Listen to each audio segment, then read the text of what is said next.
In the early 17th century, the New World was a land of untapped wealth, attracting adventurers from all over Europe. The English were competing for its riches with the Spanish, the French, and the Dutch. The American Indians grew increasingly suspicious of the white man and his motives. But the heroic actions of an Indian princess and an unexpected marriage were to have dramatic consequences and would become the great turning point in the conquest of North America.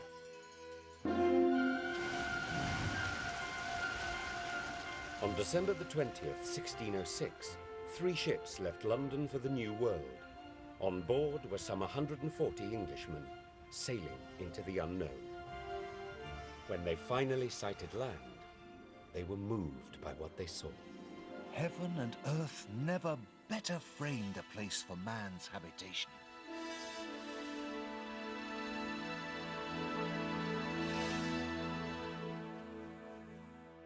The English ships were heading for Chesapeake Bay on the east coast of North America, where a strip of land had been granted to the Virginia Company of London.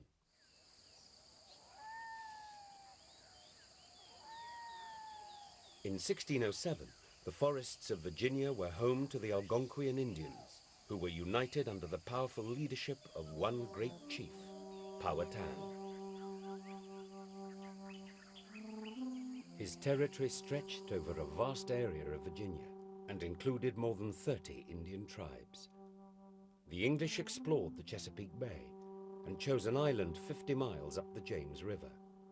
Here they built a settlement and named it Jamestown, after their king, James I. Although the settlement was funded by private investment, it would have to pay its own way.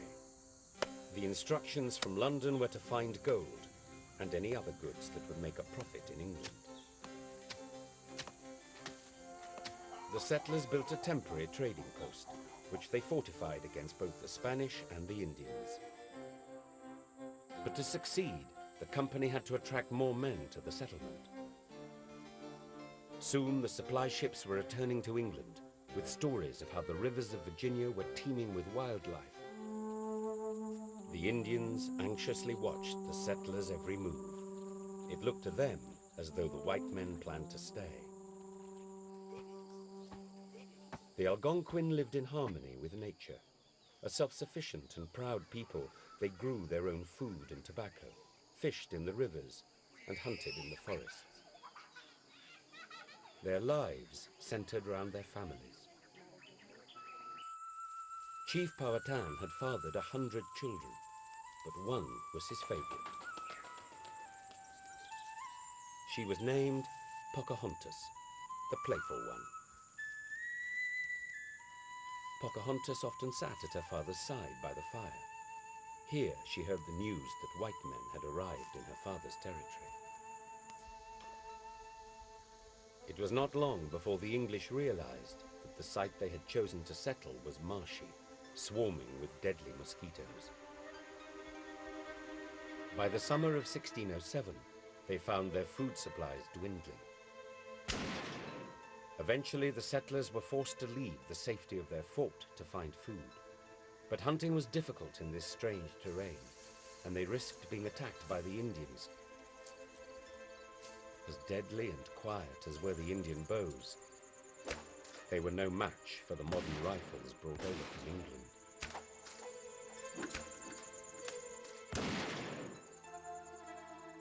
By the end of the summer, 50 men, almost half the colony, had died of malaria or starvation. Most of the remaining colonists were the second sons of aristocrats, without land to inherit. Few had any practical skills. John Smith was an exception. An experienced soldier and able diplomat, he emerged as their natural leader. Smith seemed to know best how to handle the Indians and advised that a strong hand should be taken.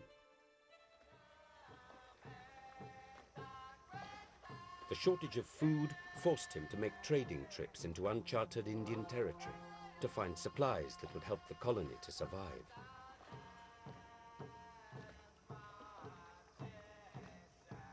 He learned to speak their language and told them that the English had come temporarily to escape the Spanish and to trade, not to colonize.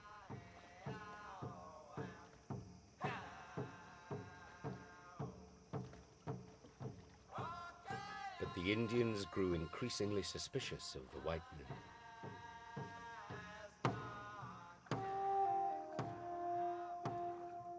6 months after the English had arrived, Powhatan's half-brother encountered Smith on the Chickahominy River.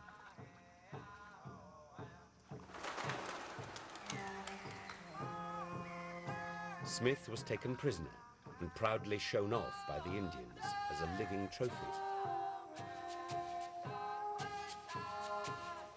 He was paraded from village to village by canoe and put on display while the Indians danced before their fires.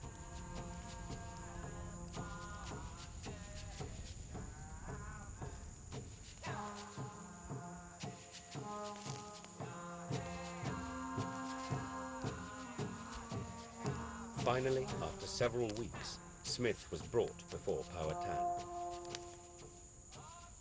Beside the chief sat his wives and children, including his beloved Pocahontas.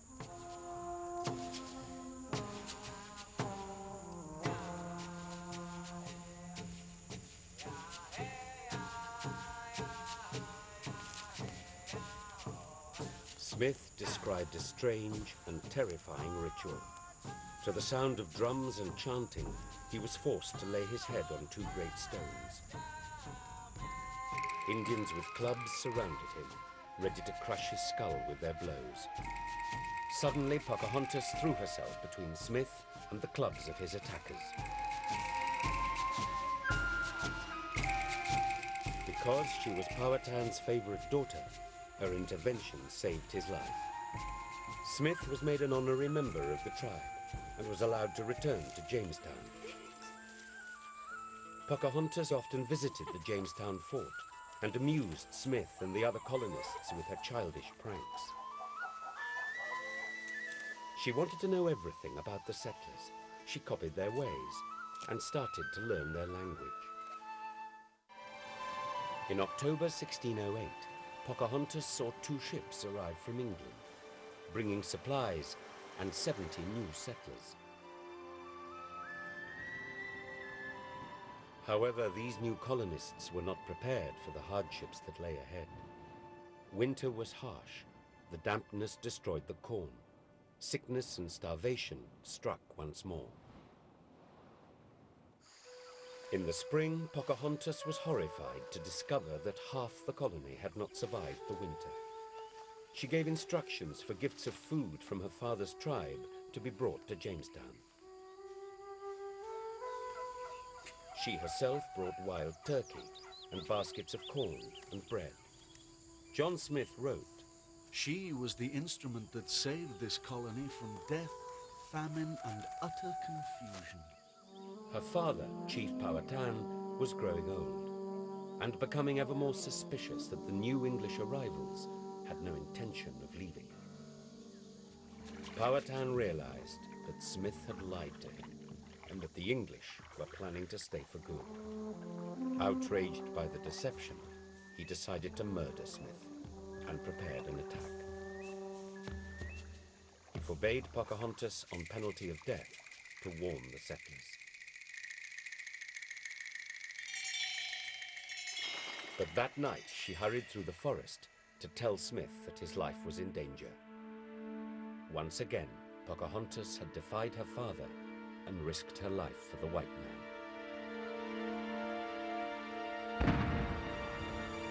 Then suddenly a new disaster struck Jamestown. John Smith was badly wounded in an explosion. Without saying anything to Pocahontas, he sailed immediately for England to seek medical attention. With John Smith's sudden departure, the settlers were left vulnerable. Powhatan was determined to eliminate them once and for all.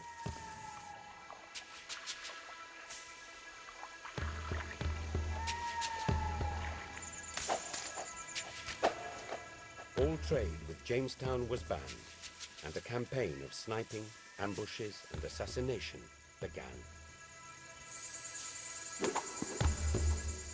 This time, no help came from Pocahontas.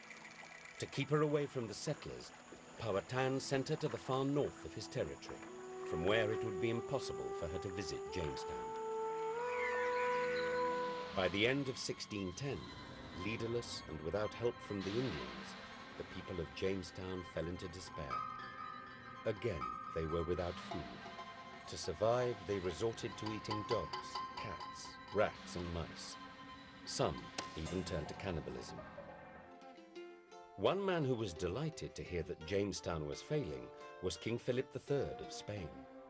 His own colonies to the south were thriving. The Spanish kept a close watch on England's progress in the New World. If the English were to fail, then Spain could take the Virginia territory for herself. But just when the colonists at Jamestown were about to give up hope, more ships arrived from England. Among those on board was John Rolfe, a 28-year-old English gentleman from a farming family in the east of England. Rolfe noticed that tobacco, a luxury in England, grew wild in Virginia. Discovering that Virginia's soil and climate were ideal for its cultivation, he experimented for 2 years before eventually producing a fine leaf. Rolfe's success encouraged other colonists to plant tobacco. Finally, it appeared that despite all the suffering and the hardship, Jamestown might not only pay for itself, but even make a profit.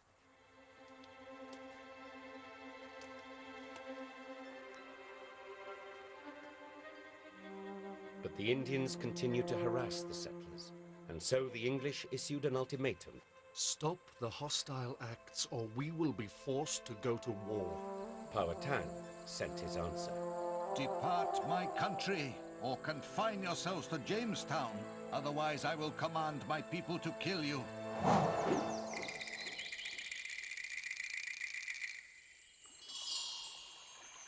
After 3 years away from her father, Pocahontas returned to the village. She was now a woman of 18, and her name was legend as far away as England.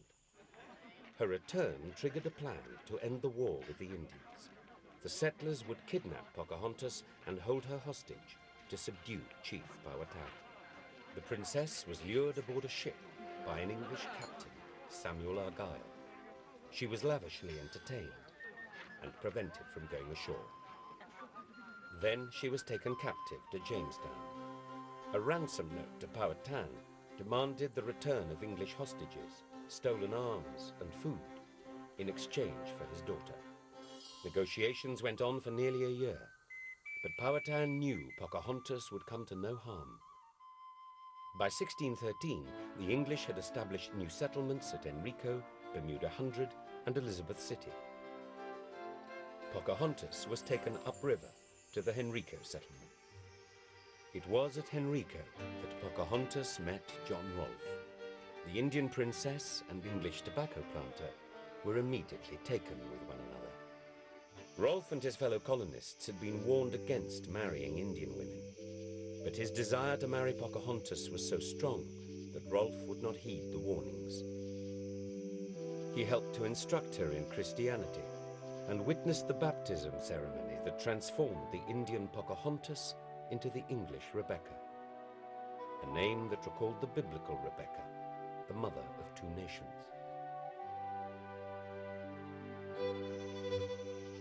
Rolfe then sent a letter to Governor Dale requesting that he be allowed to marry Pocahontas. The request came at a time of tense negotiations with Powhatan, and the English governor readily agreed to the marriage, seeing it as a way to secure peace with the Indians. But another important permission had to be sought. To everyone's surprise, Powhatan consented to the marriage. Now a very old man, he was tired of fighting the English.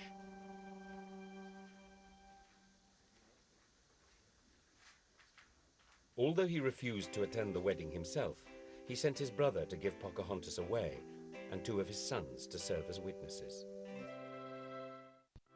The ceremony took place in the church at Jamestown in April 1614. Both English and Indians attended. The marriage was seen as a bond of friendship between the two races, an end to their hostilities. It allowed the English to establish themselves firmly in Virginia. The couple settled north of Jamestown. Rolfe built them a house and expanded his tobacco plantation. The Indians were friendly to the English, even allowing encroachments on their territory. Within a year, they had a son, whom they christened Thomas. The era was named the Peace of Pocahontas.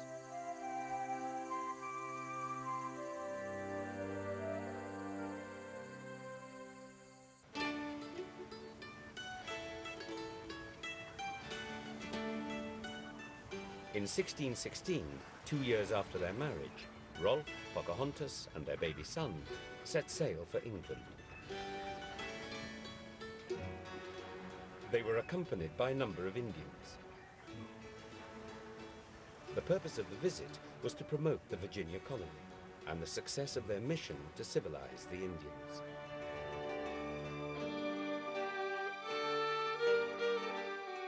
Dressed in fashionable English clothing and instructed in European manners, Pocahontas was put on display and introduced to London society.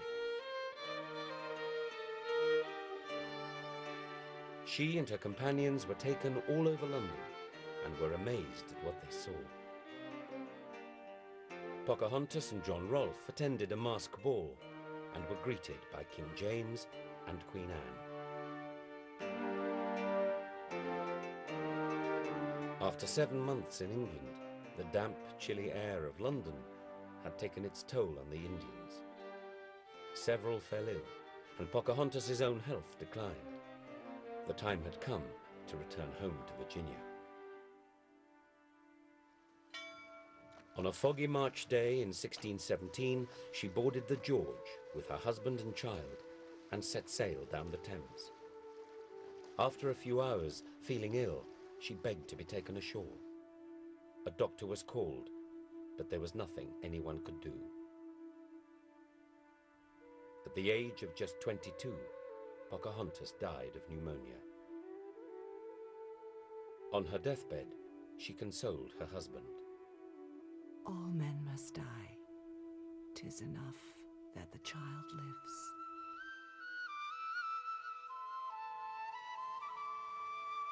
A month later, Rolfe returned to Virginia alone. He was forced to leave his son Thomas in England, for he was too sick to travel. But Pocahontas had left her mark. So many people who had met her now wanted to embark for America that the Virginia Company had to be reorganized. Shareholders were offered 50-acre plots in the New World.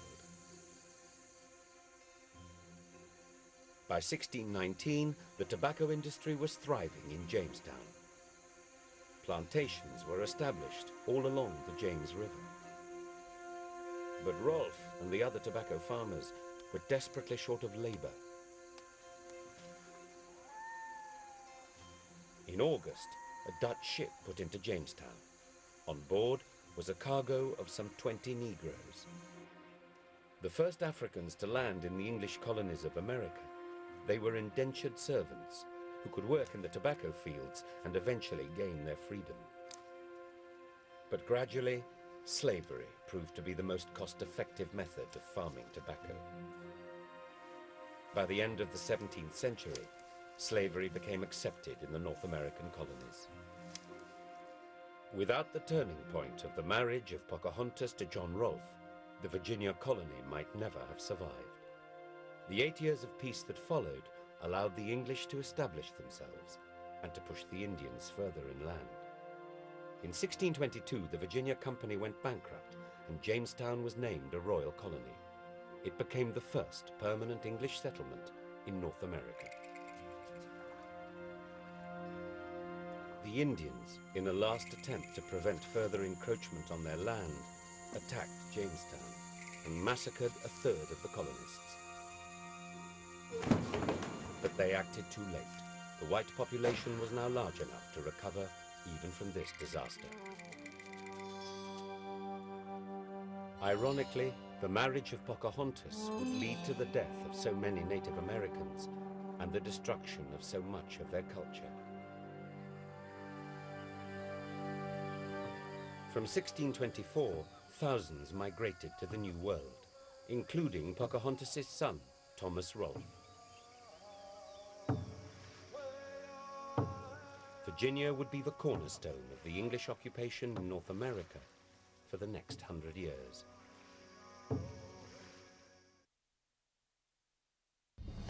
The Romans wanted them to live as slaves, but they chose to die as free people. The mass suicide of the Jews on Masada left archaeologists with a lot of open questions. What really happened during the last hours of this famous battle? The Naked Archaeologist lays history bare.